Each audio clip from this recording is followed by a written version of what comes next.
সুমাইয়া নওরিন লিখেছেন, আমার সন্তান জন্মের 15তম দিনে মারা যায়। আমি 7ম দিনে আকিকা দিতে পারিনি। এখন কি আমার মৃত সন্তানের জন্য আকিকা দিতে হবে? সমাধান দিলে আমি ব্যবস্থা নিব। বোন সুমাইয়া, আপনার সন্তান যেহেতু মারা গেছে, এখন আর তার আকিকা আপনার দিতে হবে না। তবে আপনারা প্রত্যেকেই একটা মাসলার দিকে লক্ষ্য করলেন।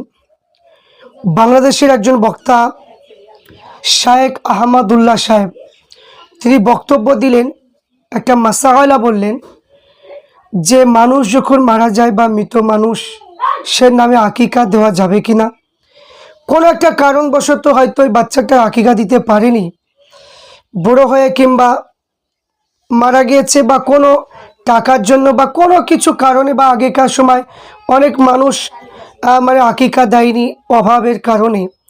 তো ওই মৃত ব্যক্তির নামে আকিকা দেওয়া যাবে কিনা এই সম্পর্কে আপনারা প্রত্যেকে দেখবেন সোশ্যাল মিডিয়ার মাধ্যমে কিছু ইমানচোর কিছু আলেম ওলামা বেরিয়েছে, আহলে হাদিস বক্তা কিছুর বেরিয়েছে।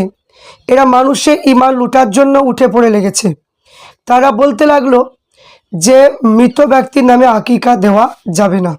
এই বক্তব্য আপনারা প্রত্যেকেই শুনলেন বা অনেকে আমরা শুনেছি, বা অনেক মসজিদের আলেম ওলামা মৌলানা, অনেক মসজিদে ইমাম সাহেবও তারা বলে যে মৃত ব্যক্তির নামে আকিকা দেওয়ার কোনো প্রয়োজন নেই।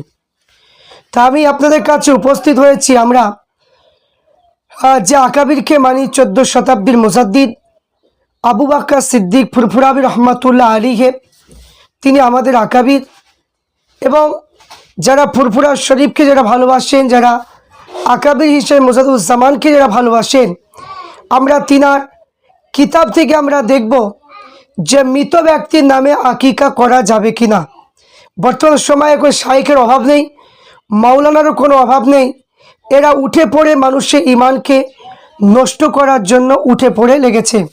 তাই তাদের মুখের কথা শুনে ওটা আমাদের গ্রহণ করা চলবে না। কিতাবে কি বলছে আমরা সেটা দেখব। এরা নাকি বলে আমরা হাদিস কোরআন ছাড়া মানি না, এরা সহি আকিদার মানুষ। তো এখানে যত আল্লাহর অলি বান্দা এসেছেন, তিনার কি হাদিস কোরআনের বাইরে ছিলেন? কোনো দিনই ছিলেন না। তিনাদের ইলিম ছিল, আগাত ইলিম ছিলেন। তাই নবী দেখা মানুষ এবং ইলমে শরিয়াত, ইলমে মারিফত অর্জনকারী আলেম, তিনাদের কিতাব থেকে আলোচনা করব যে মৃত ব্যক্তির কি নামে আকিকা দেওয়া যাবে কিনা। তাই কথা না বাড়িয়ে মুজাদুজ্জামান দাদা পীর রহমাতুল্লাহ আলাইহির প্রধানতম খলিফা আল্লামা রুহুল আমিন বসিরহাটি রহমাতুল্লাহ আলাইহি, তিনি ছিলেন 18,000 হাদিসের হাফেজ। তাই আল্লামা রুহুল আমিন বসিরহাটি রহমাতুল্লাহ আলাইহি মাজমুয়া ফতোয়া আমিনিয়া, এই ফতোয়া আমিনিয়া প্রত্যেককে বলবো আপনারা এই কিতাবগুলো সংগ্রহ করুন। ফুরফুরা শরীফের কম বেশি কিছু কিতাব আপনারা সংগ্রহ করুন অবশ্যই। এই সমস্ত ইমানচোরগুলো আমাদের ইমানকে নষ্ট করতে পারবে না, এটা আমি আশা রাখছি। তাই প্রত্যেককে বলবো ফুরফুরা শরীফে গেলে কমসে কম আপনারা মাসায়ের কিছু কিতাব কিনে আনবেন। সেইগুলো যদি আমল করেন সেটা আপনাদের উপকার আসবে। কারণ এখন বিভিন্ন দলমত বেরিয়ে গিয়েছে, সে ভোটের মতো এখন বিভিন্ন রকমের দল বেরিয়ে গিয়েছে। তাদের কথা শুনে আপনার মূল্যবান ইমানটাকে নষ্ট করবেন না। তাই কথা না বাড়িয়ে আমি আপনাদের কাছে আলোচনা করতে চাই যে মৃত ব্যক্তির নামে আকিকা দেওয়া যাবে কি না। প্রত্যেককে বলবো আপনারা ভিডিওটা অবশ্যই শুনবেন এবং লাইক শেয়ার সাবস্ক্রাইব অবশ্যই আপনারা করবেন। যেহেতু আমাদের সামনে কোরবানি আসছে এবং আকিকা, এই দুটো বিষয় মাসলা মাসাইল নিয়ে দাদা পীর রহমাতুল্লাহ আলাইহির কিতাব অনুযায়ী অবশ্যই আপনাদের কাছে আলোচনা করা হবে। তো আসুন আমরা প্রথমে দেখি যে মৃত ব্যক্তির নামে আকিকা দেওয়া যাবে কি না।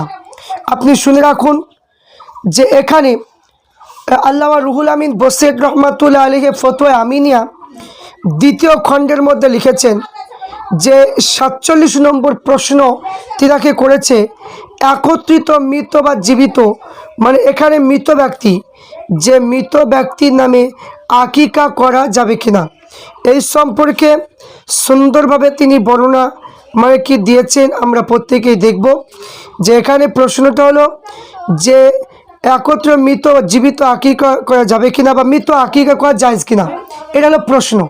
47 নম্বর প্রশ্ন হলো এটা। এবার উত্তরে আল্লামা রুহুল আমিন বসিরহাটি রহমাতুল্লাহ আলাইহি তিনি উত্তরে লিখেছেন যে মৃত পক্ষ থেকে কুরবানি করা জায়েজ, মৃতর পক্ষ থেকে কুরবানি করা জায়েজ।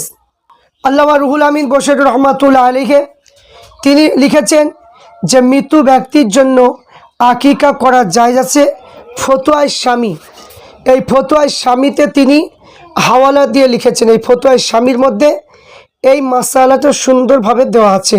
হানাফি মাযহাবের প্রসিদ্ধ একটা ফিকহের কিতাব যে ফতোয়ায়ে স্বামীর মধ্যেও এই মশলাটা লেখা আছে।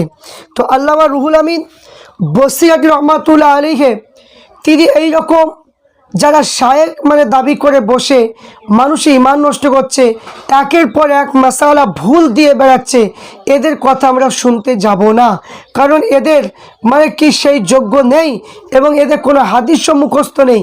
এরা মানুষের মধ্যে বিভ্রান্তি তৈরি করছে। তাই যারা মানে কি আমাদের জন্য কষ্ট করেছেন, যারা মানে হাদিসের হাফেজ, ইলমে শরিয়াত, ইলমে মারিফতের ইলিম যেনাদেরা রয়েছে, তিনাদের কিতাবগুলো পড়ে আমাদের মানে কি সেই কাজগুলো আমাদের করতে হবে, প্রত্যেক উচিত। তো এখানে আল্লামা রুহুল আমিন বসিরহাটি রহমাতুল্লাহ আলাইহি তিনি বললেন যে মৃত্যুর পক্ষ হতে কুরবানি করা জায়েজ ফতোয়া ইসলামী ৫ম খণ্ড। এবং আকিকা কুরবানি মানে এখানে বলছে যে একই প্রকারের রিসালাতে আকিকা মানে একটা কিতাব, রিসালাতে আকিকা বলে একটা কিতাব আছে, সেই কিতাবের মধ্যে থেকে লেখা আছে যে মৃত্যুর পক্ষ হতে আকিকা করা জায়েজ হবে। কিন্তু এখানে মৃত্যুর পক্ষ হতে আকিকা করা জায়েজ বা আকিকা ও কুরবানি একত্রিত করা জায়েজ আছে ফতোয়া ইসলামী ৫ম নম্বর খণ্ডের মধ্যে লেখা আছে। তাহলে এখানে মৃত্যুর পক্ষে কুরবানি করাও জায়েজ, মৃত্যুর পক্ষ থেকে আকিকা করাও জায়েজ, এখানে মানে ফতোয়া ইসলামীর মধ্যে লেখা আছে। আর একটা কিতাব হলো, সেটা হলো কি যে আপনার যে কিতাবটা লেখা আছে সেই কিতাবটার নাম হলো রিসালাতে আকিকা। এই রিসালাতে আকিকার মধ্যে এই কথাটা পরিষ্কারভাবে লেখা আছে। তাহলে আপনারা প্রত্যেকেই বুঝতে পারলেন যে মৃত ব্যক্তির জন্য মানে আকিকা করাও জায়েজ আছে।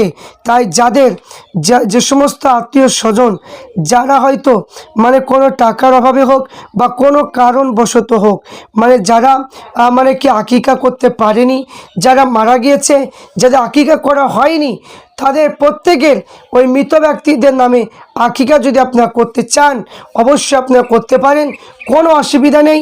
আল্লামা রুহুল আমিন বসিরহাটি রহমাতুল্লাহ আলাইহি তিনি পরিষ্কার কিতাবে তিনি লিখে দিয়েছেন এবং কিতাবে হাওয়ালা দিয়ে তিনি সেটা মাসলাটা লিখেছেন।